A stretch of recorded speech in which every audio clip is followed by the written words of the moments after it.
Did something sticky or nasty melt on your iron? Not even a problem. Turn your iron to high and let it warm up. While it's heating, grab some wax paper or newspaper and sprinkle a generous amount of salt onto the surface. Now move the hot iron in a back and forth motion for about 1 minute. The salt will grab the residue and clump it up onto the paper. When you're done, you'll have a squeaky clean sole plate. Oops! Did you accidentally drop an egg on the floor or table? Cleaning up a wet egg can be a pain and take tons of paper towels to get it all, but no longer is that the case. Sprinkle a healthy dose of salt on the spill and let it sit for about 10 to 15 minutes. The salt will work as a coagulant and let you brush that eggy mess right into a bag. How exciting! Now, one of the worst things that can happen while cooking is a grease fire, but if you have some salt on hand, you can easily avoid calling the fire department. Grab your salt and pour it directly onto the flames. It'll cut off the flow of oxygen that's working as a catalyst and smother that flame. Did you walk away from the stove for a minute and come back to some nasty burnt food? The caked on grease and food particles can be a real pain to get off the pan. Here's an easy way to do it without much effort. Cover the inside of the pan with a nice layer of salt and then add a little bit of water. The salt-water mixture will slowly lift off all the grease and food particulate from the pan's surface. After about 10 minutes, you can simply wipe away the debris and move on with your life.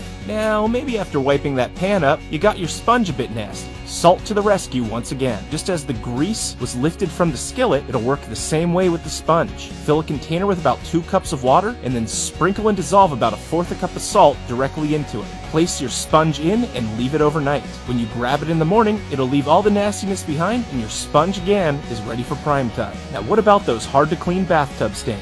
Sometimes Comet and Ajax just won't cut it. So here's what we do. Check your garage for some turpentine and mix it with an equal amount of salt. Here I did about 1 cup of both. Now put on some safety gloves and make sure a window's open. This stuff stinks. Stir the mixture and dissolve as much salt as you can. Now apply the abrasive salt and turpentine potion directly to a sponge and start scrubbing away. After just a minute or so, you'll see those pesky stains lifting off and leaving you with a beautiful porcelain finish. Ah, shiny. Alright, finally. Let's talk about that disgusting hair clog you found in the tub. First, clear all you can with your hands. And now let's make some natural Drano. Measure out 1/4 cup of baking soda and 1/4 cup of salt. Shake it up a bit and pour it directly into the open drain. Now get yourself about 1/2 cup of white vinegar and pour it down as well. The reaction will foam up and start eating away at that clog, but you're gonna let this sit for about 15 minutes so it can do its full job. While you wait, boil up a pot of water, pour it directly down the drain, clear out any remaining powder. Boosh!